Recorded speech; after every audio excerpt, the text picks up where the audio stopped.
The Valdrin homeworld looked the same as Hyun remembered it.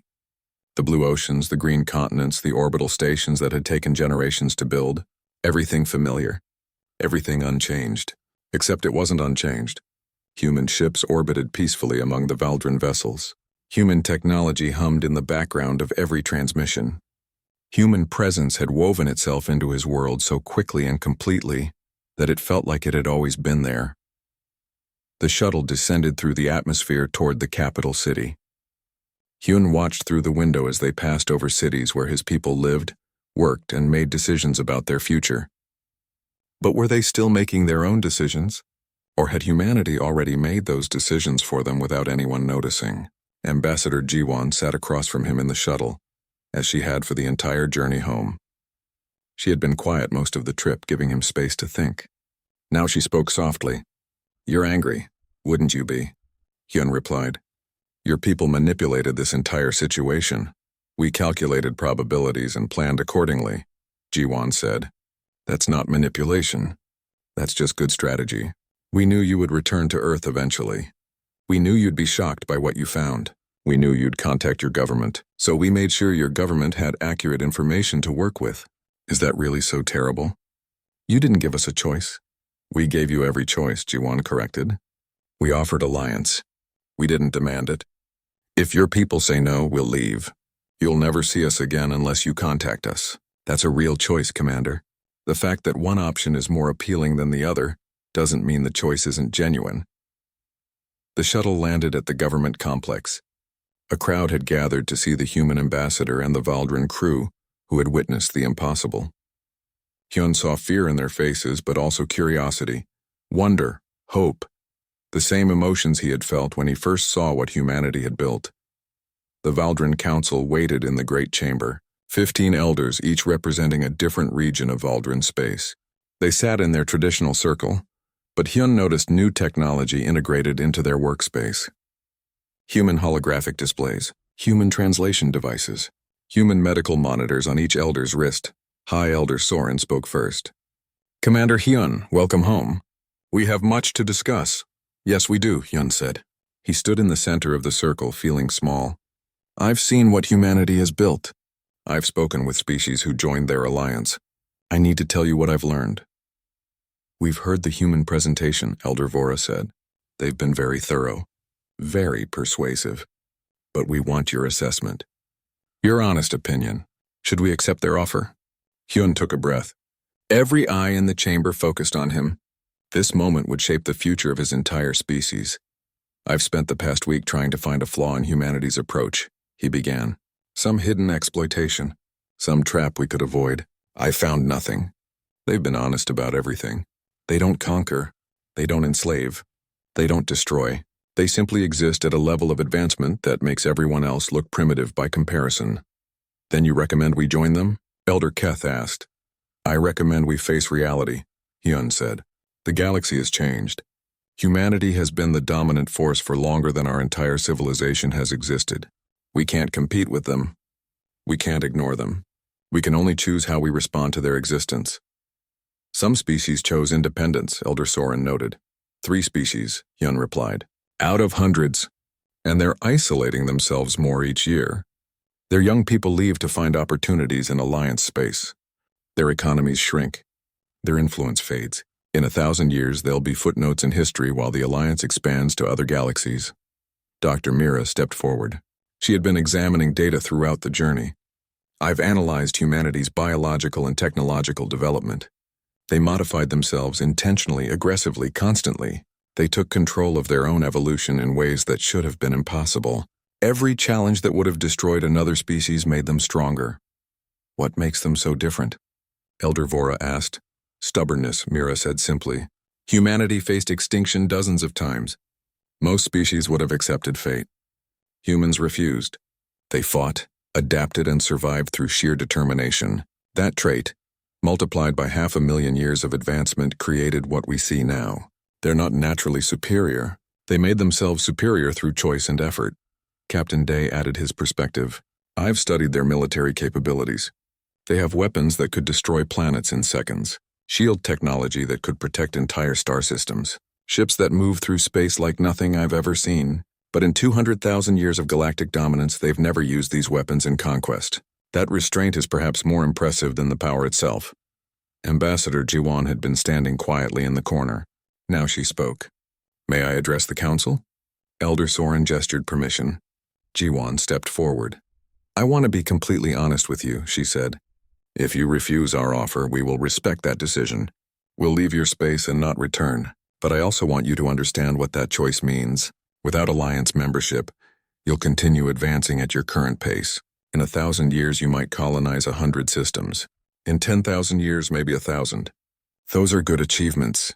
She paused, looking at each council member. But in that same 10,000 years, humanity will have explored neighboring galaxies.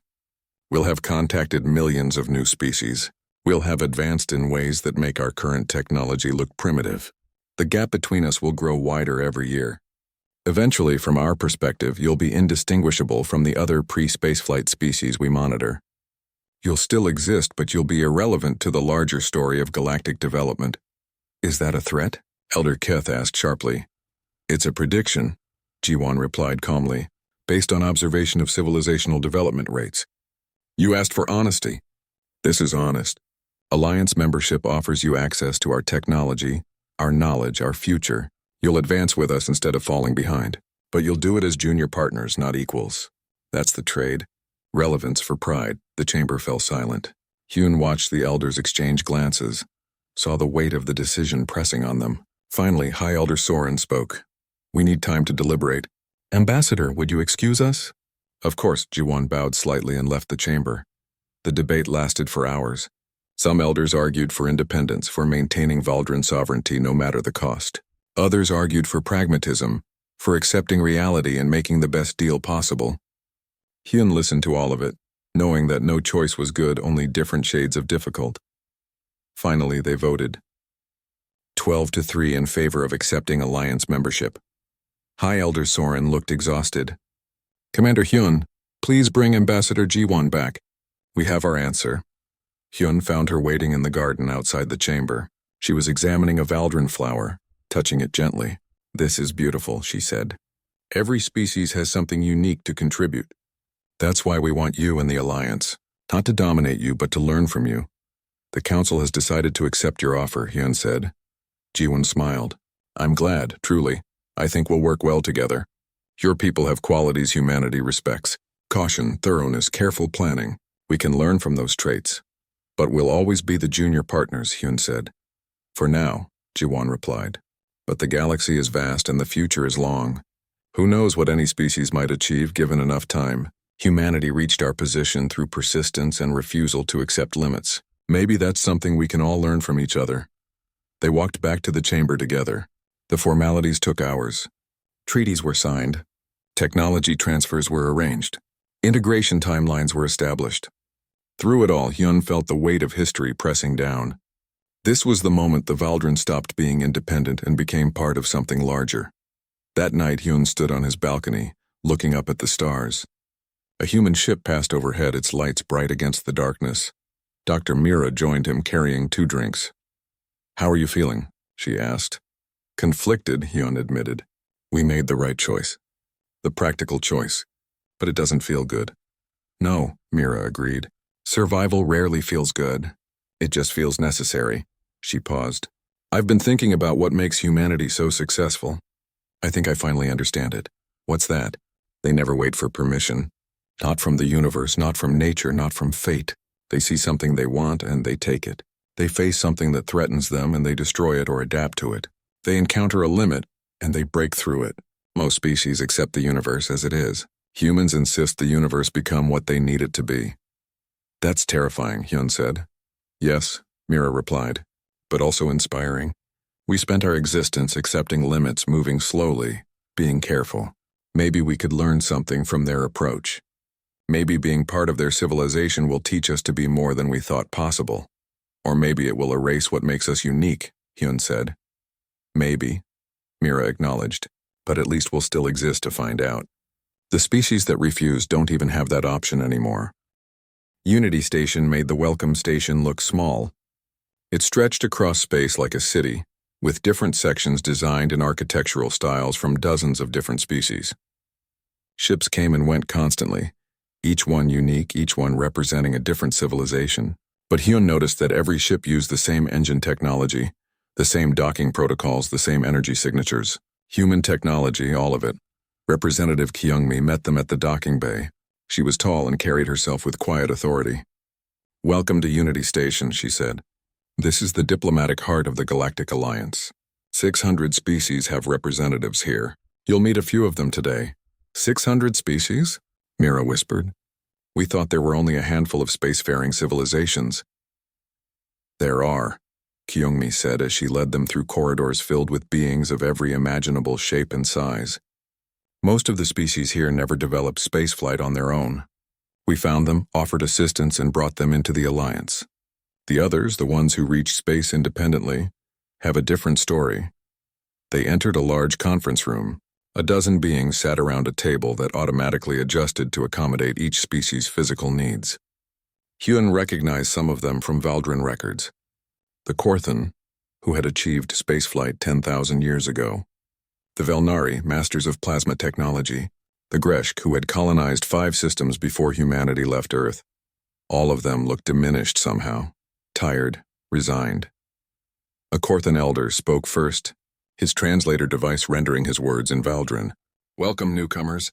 We know why you're here. Sit, listen, learn from our mistakes." Hyun and his crew sat. The other species watched them with expressions that ranged from sympathy to dark amusement. "I am Elder Vex of the Korthan Confederation," the speaker continued, "or what remains of it. 50 years ago we encountered humanity. At first we were pleased. Another spacefaring species, potential equals. We offered trade and cultural exchange. What happened?" Hyun asked, though he already suspected the answer. "They accepted our offer," Vex said. "They shared their technology freely. Medical advances that doubled our lifespan, energy systems that eliminated our resource problems, manufacturing techniques that made our industry obsolete overnight. Within 10 years, every Korthan world depended on human technology. Within 20 years, our young people were learning human language and culture, because that's where the opportunities were. Within 30 years, our entire economy was integrated into human systems." A Velnari representative spoke next, her voice musical, but sad. "We tried to resist. We refused human technology, insisted on maintaining our independence. For a while it worked. Then we watched as every other species around us advanced. They lived longer, built faster, explored farther, all with human help. Our people began to question why we were being stubborn. Why were we refusing help when everyone else thrived? The pressure came from within our own civilization. We never had a chance," a Greshk administrator added. His multiple eyes blinked in sequence. "Humanity doesn't invade. They don't need to. They simply exist nearby and make you realize how far behind you are, how small your achievements look compared to theirs, how limited your future is without them." Hyun felt his throat tighten. "So you all surrendered?" "We all chose survival," Vex corrected. "There's a difference. Humanity doesn't demand surrender. They offer partnership, and the terms are actually generous. We keep our governments, our culture, our autonomy. We just accept human technology, join their economic systems, and contribute to their projects." "Contribute how?" Day asked. "Research mostly," the Velnari replied. "We study phenomena that interest humanity. We explore regions they assign to us. We develop technologies along paths they suggest. In return, we get access to everything they have. It's a fair trade, really. We just have to accept that we're junior partners in a relationship where humanity will always be the senior member." Kyungmi had been standing silently by the wall. Now she stepped forward. "I want to be clear about something. Everything they're telling you is true. We don't force anyone to join the Alliance. We don't threaten. We don't conquer. We simply offer help to those who want it. And what happens to those who refuse?" Hyun asked. "Nothing immediately," Kyungmi replied. "We respect the choice. We pull back our ambassadors, close our embassies, and leave them alone. Then time passes. They watch as their neighbors advance with our help while they stagnate. Their young people become frustrated, seeing opportunities elsewhere that they can't access at home. Their economy weakens because they can't compete with Alliance members who have better technology. Eventually, most come back and ask to reconsider." "Most?" Mira asked. "Not all. 3 species have maintained complete independence," Kyungmi said. "They've cut off all contact with us. They're doing well enough, I suppose, surviving. but they're isolating themselves more each year as the galaxy moves forward without them. Elder Vex spoke again. We don't hate humanity. I want you to understand that. They've never been cruel to us. They treat us with respect. Our people live better now than they ever did before. But we also know what we've lost. We'll never be the dominant force we dreamed of becoming. That dream ended the day we met humanity. The choice you face is simple, the Velnari said. Join the Alliance and accept a comfortable subordinate position in a human-led galaxy. Or maintain independence and watch your civilization slowly become irrelevant, while everyone around you thrives. Hyun stood abruptly. I need to contact my government. They need to hear this. Of course, Kyungmi said. We have a communication suite prepared for you. But Commander, there's something you should know before you make that call. The cold feeling returned to Hyun's chest. What? We've been monitoring your ship's communication since you entered this system. Standard security protocol. We noticed you've been sending reports back to the Valdrin homeworld. Kyungmi paused. We also noticed that your government has been trying to contact you for the past 3 days. But you haven't received their messages, because our network accidentally interfered with your ship's receivers. I apologize for the inconvenience. Accidentally, Hyun repeated flatly. Quite accidentally, Kyungmi assured him. But now that we're aware of the problem, we've fixed it. You should receive those messages any moment now. As if on cue, Day's communication device chimed. He looked at it and his face went pale. He looked up at Hyun with horror in his eyes. Commander, Day said slowly, the Valdrin Council is requesting immediate contact. They say human ambassadors arrived at our homeworld 3 months ago. They've been in negotiations. The Council wants you to come home immediately to advise them on whether to accept the Alliance membership offer. The room went silent. All the alien representatives watched Hyun with sympathy. They had all been through this moment. They all remembered when they realized how thoroughly humanity had surrounded them without anyone noticing. 3 months ago, Hyun said quietly, you sent ambassadors to our world before we even arrived here. We knew you were coming, Kyungmi said. We calculated your exploration schedule years ago. We knew this encounter would make you contact your government, and we knew your government would want more information, so we sent ambassadors ahead. It seemed efficient. Now both sides can make informed decisions. Hyun looked at his crew. They looked back at him with despair. The Valdrin had thought they were the advanced species visiting primitives. Instead, they had walked into a carefully prepared scenario where every move had been anticipated, every reaction planned for, every outcome controlled. I want to speak to the Valdrin Council, Hyun said. Immediately. Of course, Kyungmi gestured to a private communication chamber. Take all the time you need. The ambassadors on your homeworld will explain the details of Alliance membership. You can provide context about what you've seen here. Then your people can make their choice, right? What if we choose to refuse? Hyun asked. Then we respect that choice, Kyungmi said simply. We'll leave your space and not return unless invited. But Commander, I would ask you to consider one thing before you make your recommendation. What? Humanity has been the dominant force in this galaxy for 200,000 years. In that time, we've never forced a species to join us. We've never waged war for territory. We've never exploited or enslaved anyone. Every member of the Alliance chose to join. We're not perfect, but we try to be worthy of the responsibility we carry. She paused. The question your people must answer is not whether humanity will dominate the future. We will. The question is whether the Valdrin want to be part of that future or not. Hyun walked to the communication chamber without responding. Behind him, he heard Elder Vex speaking to the other alien representatives. I remember my conversation with my government. I wonder what he'll tell them. The truth, the Velnari replied. What else is there to say? The descent to old Earth took only minutes. The human ship moved through the atmosphere without even a tremor, its hull somehow managing the extreme temperatures and pressures without any visible shielding. Hyun watched through the window as they approached a landscape that looked exactly like the Earth from the ancient records. Forests spread below them, untouched by development. Rivers carved through valleys. Mountains rose in jagged peaks. Animals moved through the wilderness. It looked pristine, natural, completely wild. But Hyun knew better now. Nothing about humanity was as simple as it appeared. Welcome to Old Earth, said Curator Jiho as the ship landed in a clearing. He was an older human, though Hyun had learned that meant nothing. The man could be 5,000 years old or 50,000. With human life extension technology, age was meaningless. This is one of 200 archive worlds we maintain throughout our territory.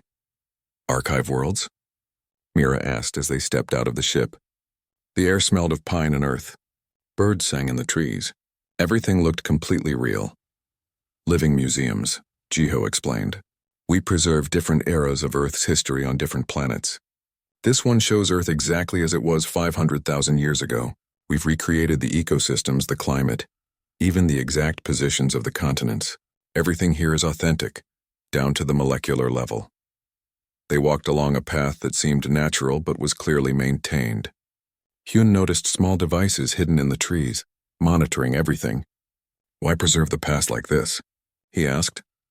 Because we never want to forget where we came from, Jiho replied. Power without memory is dangerous. We remember that we were once weak, vulnerable, afraid. We remember what it was like to struggle for survival. These worlds keep us humble. They came to a reconstruction of an ancient human settlement. Simple huts made of wood and animal skins clustered around a fire pit. Stone tools lay arranged on a flat rock.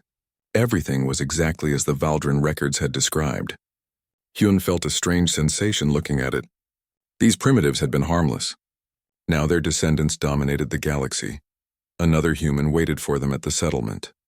She introduced herself as historian Nari. She wore clothing styled after ancient human fashion, probably to fit the setting. I specialize in the contact period, she said. The era when your people first observed us. You have specialists in that? Dai asked. We have specialists in everything, Nari smiled. History is important to us. Please sit. I want to show you something. She gestured to logs arranged around the fire pit. They sat, and Nari activated a holographic display that floated above the fire. These are recordings from that time, she said. Not from your observation team. From our ancestors.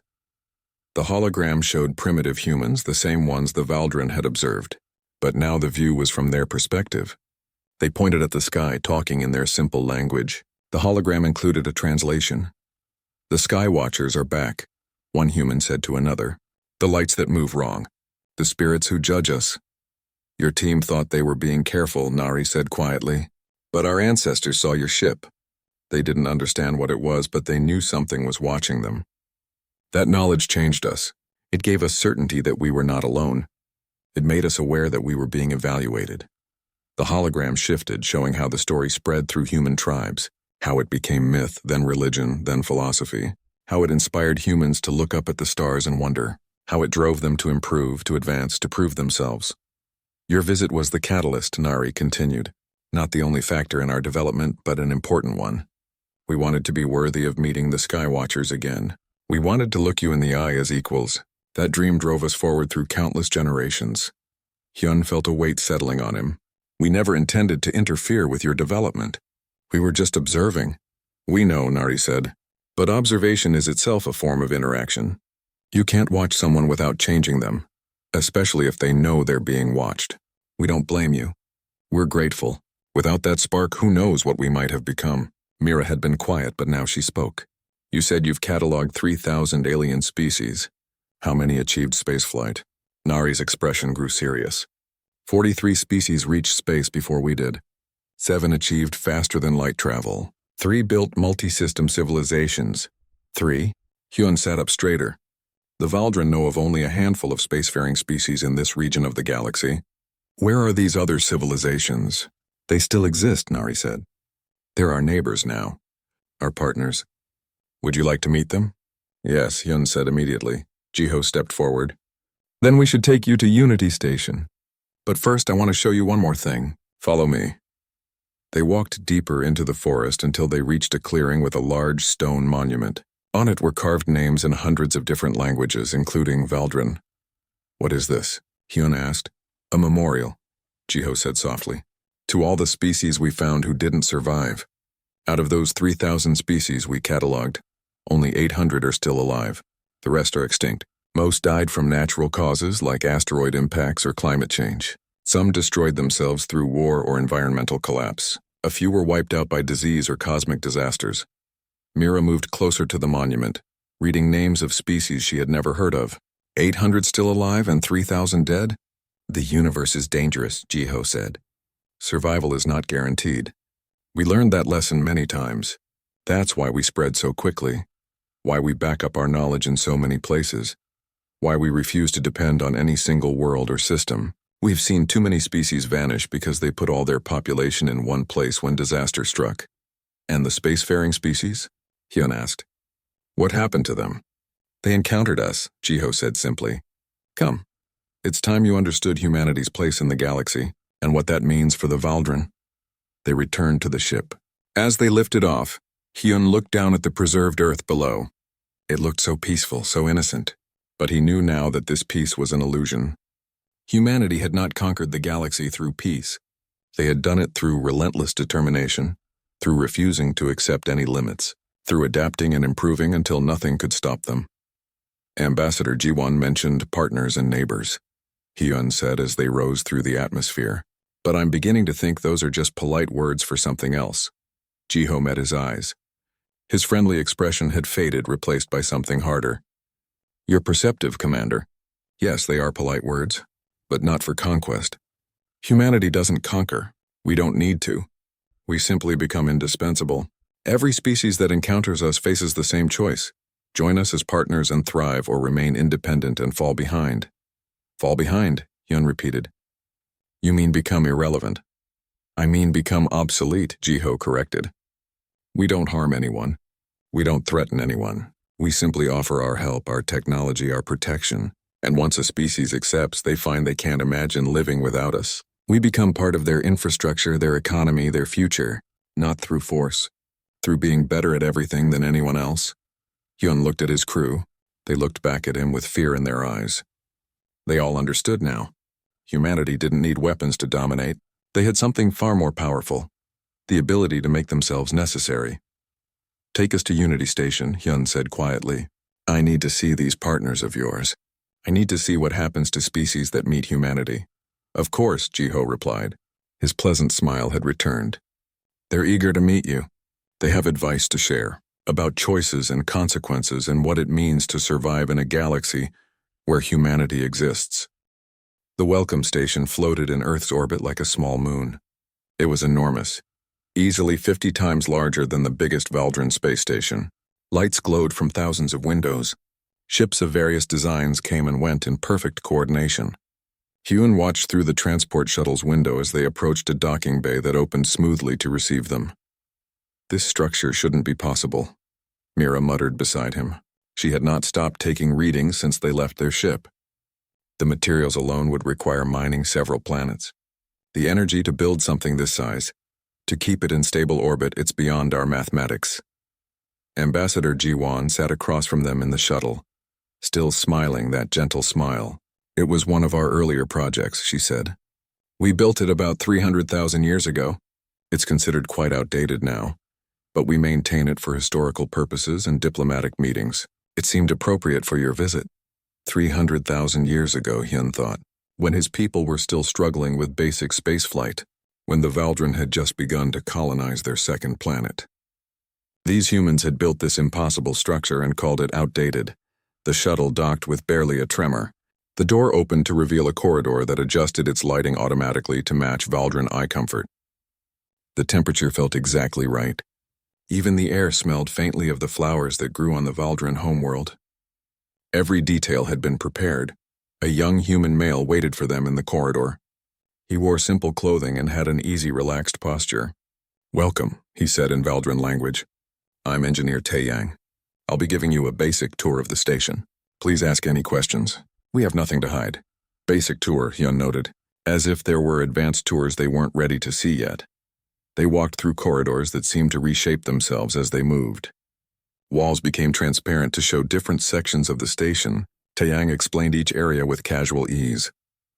This is one of our matter fabrication centers, he said, gesturing to a large room where machines hummed quietly.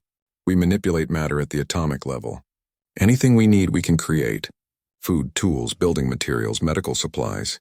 We haven't mined raw resources in about 400,000 years. It's much more efficient to simply rearrange atoms into what we need. Mira made a choking sound. That's impossible. The energy requirements would be astronomical. It was difficult at first, Taeyang agreed. But once we learned to tap directly into stellar energy and zero-point energy, it became quite simple. Every human station and ship has these fabricators. We reached post-scarcity civilization a long time ago. No one needs to work for survival anymore. We work because we want to create, explore, and learn. They moved to an observation deck. The view showed dozens of human ships moving through space. Some were massive cargo vessels. Others were sleek exploratory craft. All moved with that same impossible speed the Valdrin had witnessed earlier. "How many worlds have you colonized?" Hyun asked. 15,000 star systems have human presence, Taeyang replied. Some are fully terraformed planets with billions of residents. Others are research stations or resource management posts. We spread quite quickly once we developed faster-than-light travel. Faster than light travel? Dee's voice cracked. That's still theoretical for us. Our best scientists say it may never be possible. Your scientists are using incomplete physics models, Taeyang said kindly. We thought the same thing for a long time. We achieved FTL about 450,000 years ago. It was a breakthrough moment for our species. Would you like to see the engine designs? We're happy to share the basic principles. Hyun felt dizzy. The Valdrin had been trying to solve faster-than-light travel for generations. Their best minds worked on the problem constantly, and these humans had solved it 500,000 years ago and called it a breakthrough moment as if it were just one achievement among many. They entered a vast library.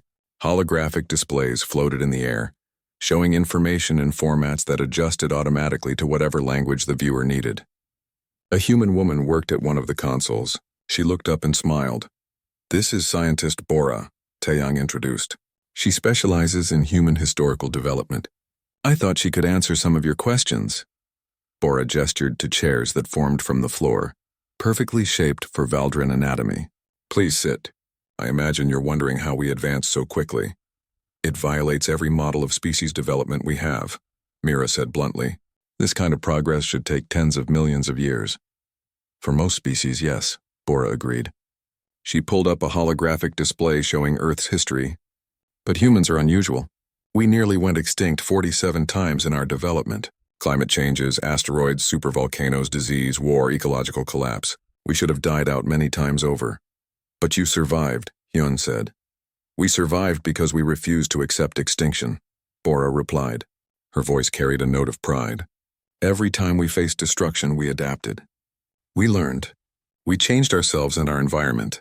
Other species wait for evolution to solve their problems. We decided not to wait. The holographic display shifted, showing human genetic sequences changing over time. We took control of our own evolution. We modified ourselves to resist disease, to live longer, to think faster, to survive in any environment. We enhanced our intelligence through biological and technological means. We achieved functional immortality 380,000 years ago. Many humans alive today remember the early days of our civilization. You changed yourselves? Mira leaned forward, fascinated despite her fear. That's incredibly dangerous. The genetic drift alone could destroy your species. It was dangerous, Bora admitted. We had failures, catastrophes, but we learned from each mistake. We developed ethics and safeguards. We tested everything carefully, and we never stopped improving. Today, a human can survive in vacuum for short periods, can interface directly with machines, can heal from almost any injury, and can enhance their cognitive abilities to solve problems that would be impossible for our ancestors. Taeyang spoke up again. We also remember your people's first visit to Earth. Hyun went very still. You remember? That was 500,000 years ago. We have perfect records, Taeyang said. The Valdrin observation team thought they were hidden, but our ancestors noticed the strange lights in the sky, the unusual disturbances. They didn't understand what they were seeing, but they knew something was watching them. That encounter became the foundation of our mythology, proof that we were not alone in the universe, proof that we were being observed and judged. Bora pulled up images of ancient human cave paintings. They showed figures looking up at lights in the sky. This inspired us, motivated us. We built our entire civilization on the determination to prove ourselves worthy, to show that we could stand equal with any species in the universe. Your visit was the spark that lit a fire that has never gone out. We never meant to influence your development, Hyun said weakly. We know, Bora smiled, but you did, and we're grateful. Without that inspiration, we might have developed more slowly. We might have been content with our little world. Instead, we reached for the stars. Ambassador G1 appeared in the doorway. Come, she said. There's something else you need to see. We've cataloged 3,000 alien species across the galaxy. Most never developed spaceflight. A few dozen did. We've made contact with most of them. You've explored the entire galaxy? Day asked. Not entirely, G1 replied, but most of it. We've been quite thorough. Would you like to know what we found? Hyun looked at his crew. They all looked pale and shaken. But they had to know. They had to understand what humanity had become. Show us, he said. Aliens come back to Earth. After 500,000 years, what they found is terrifying story outline, HFY. Science fiction, third person. Part 1. The return setting. The year is approximately 502,000 CE. The Valdrin, an ancient alien species, returned to Earth after their last visit during the early human Stone Age. They had classified humanity as a primitive species with potential but assumed they would follow the typical evolutionary path of most sentient species, slow, predictable development over millions of years. Key characters: Commander Hyun, lead Valdrin expedition officer, cautious and methodical Dr. Mira, Valdrin xenobiologist who studied ancient Earth Captain Day, pilot of the reconnaissance vessel Plot Points. The Valdrin approach Earth's solar system with standard survey protocols. Initial scans show impossible readings. The entire solar system has been terraformed. Mars, Venus, and dozens of moons now sustain complex ecosystems. Earth itself is unrecognizable. Its land masses have been reshaped, and massive orbital structures surround it. The crew debates whether they've arrived at the correct star system. A massive energy signature appears, moving faster than their sensors can track first contact. A human vessel intercepts them instantly, speaking perfect Valdrin language. The human representative, Ambassador G1, welcomes them with unsettling knowledge of their species and their previous visit, ending Hook Commander. Hyun realizes the humans have been expecting them and have prepared for this moment for hundreds of thousands of years. Part 2. The Demonstration Key. Characters: Commander Hyun, growing increasingly disturbed by human capabilities. Ambassador G1, calm, friendly, but reveals terrifying truths casually. Engineer Taeyang, a human who gives the aliens a basic tour. Scientist Bora, human researcher who explains their history plot points. The Valdrin are invited to a welcome station orbiting Earth. They witness humans casually manipulating matter at the atomic level. Taeyang explains that humanity reached post-scarcity civilization 400,000 years ago. Humans have spread to 15,000 star systems, reshaping entire planets in decades. The Valdrin learn humanity achieved faster than light travel 450,000 years ago, something the Valdrin still haven't mastered. Bora shows them records. Humanity went through 47 near-extinction events but survived each one through adaptation and determination. Humans describe their philosophy. We refused to wait for evolution. We took control of it. The Valdrin discover humans have genetically modified themselves thousands of times, achieving functional immortality, enhanced intelligence, and the ability to survive in any environment. Most terrifying, humanity remembers the Valdrin's first visit and took it as a challenge-ending Hook Ambassador. G1 asks if the Valdrin would like to see the old Earth, preserved as a monument to humanity's origin. Part 3. The Museum Planet Key. Characters: Commander Hyun, beginning to understand the scope of human achievement. Dr. Mira, fascinated and horrified by human evolution. Curator Jiho, human who maintains old Earth as a living museum. Historian Nari, expert on human pre-space history plot points. The Valdrin descend to old Earth, a perfectly preserved version of Earth as it was 500,000 years ago. Curator Jiho explains this is one of 200 archive worlds humanity maintains. They visit reconstructed ancient human settlements, including one from the exact era of the Valdrin's first visit. Nari reveals humanity has perfect records of that first contact. The Valdrin observers thought they were hidden, but early humans noticed them. That encounter became the foundation of human mythology and ambition. Proof we were not alone, and that we were being judged. Humanity's entire civilization was built on the determination to prove themselves worthy. The Valdrin learn that humans have cataloged 3,000 alien species across the galaxy. Most are pre-industrial or extinct. Only a few dozen achieved spaceflight. Humanity is now the dominant force in the galaxy, though they remain peaceful. Dr. Mira asks the question haunting all of them. What happened to the others? The species that were already spacefaring? Ending Hookjiho's expression darkens. Would you like to meet them? They're our neighbors now. Part 4. The Alliance of Survivors. Key characters. Commander Hyun, realizing the Valdrin's precarious position. Representative Kyungmi, human diplomat who oversees interspecies relations. Elder Valdrin Council, via transmission. Leaders back home who must hear the truth. Various alien representatives. Members of the Galactic Remnant Alliance. Plot points. The Valdrin are brought to Unity Station, a massive diplomatic hub. They meet representatives from other alien species, all diminished, all deferential to humanity. Each species tells the same story. They reached space, began expanding, then encountered humanity. Humanity offered peaceful integration, protection, and technology sharing. Those who refused found themselves strategically isolated or economically obsolete within decades. No violence was necessary.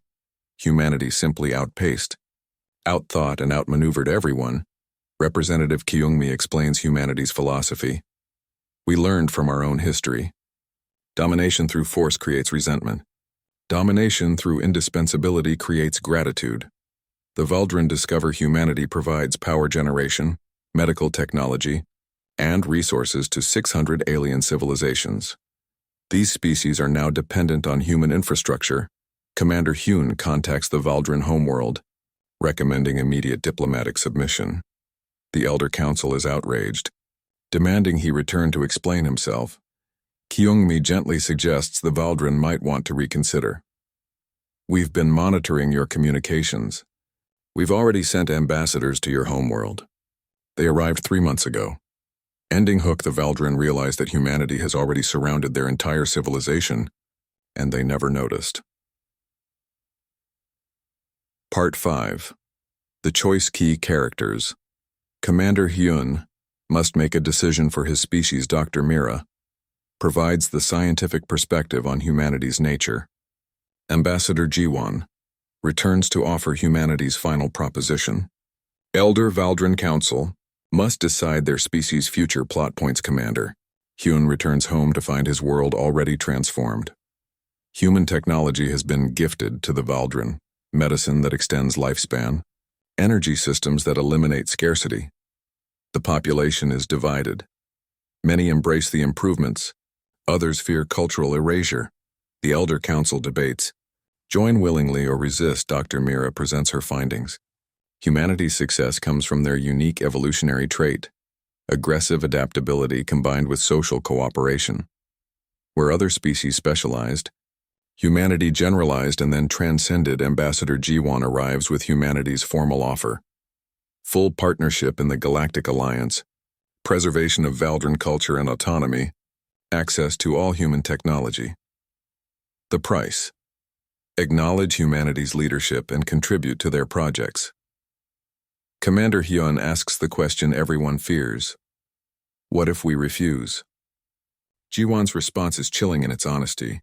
Nothing immediately, but in 1,000 years your species will be irrelevant, in 10,000 years forgotten. Humanity doesn't need to conquer you, we just need to continue existing. The Valdrin Council accepts the Alliance final scene. Commander Hyun stands on his homeworld, watching human ships in orbit, realizing that humanity didn't invade, they simply became inevitable. Ending Dr. Mira shares a final observation with Commander Hyun. We called them primitive. We were wrong. They were never primitive, they were just young. And now they've grown up. The galaxy belongs to humanity not because they took it, but because no one else wanted it enough to fight for every single day of survival the way they did. The story ends with the revelation that humanity has just detected signals from another galaxy and they're already building ships for the journey. Themes: persistence and adaptability as ultimate evolutionary advantages. The terrifying nature of exponential growth and development, soft power versus hard power in galactic politics, the responsibility of advanced civilizations. What happens when the primitive species refuses to stay primitive? Tone growing, dread and realization, respect mixed with fear. Wonder at human achievement shadowed by the implications HFY, humanity fuck yeah, without glorifying violence, humanity wins through relentless improvement and strategic thinking.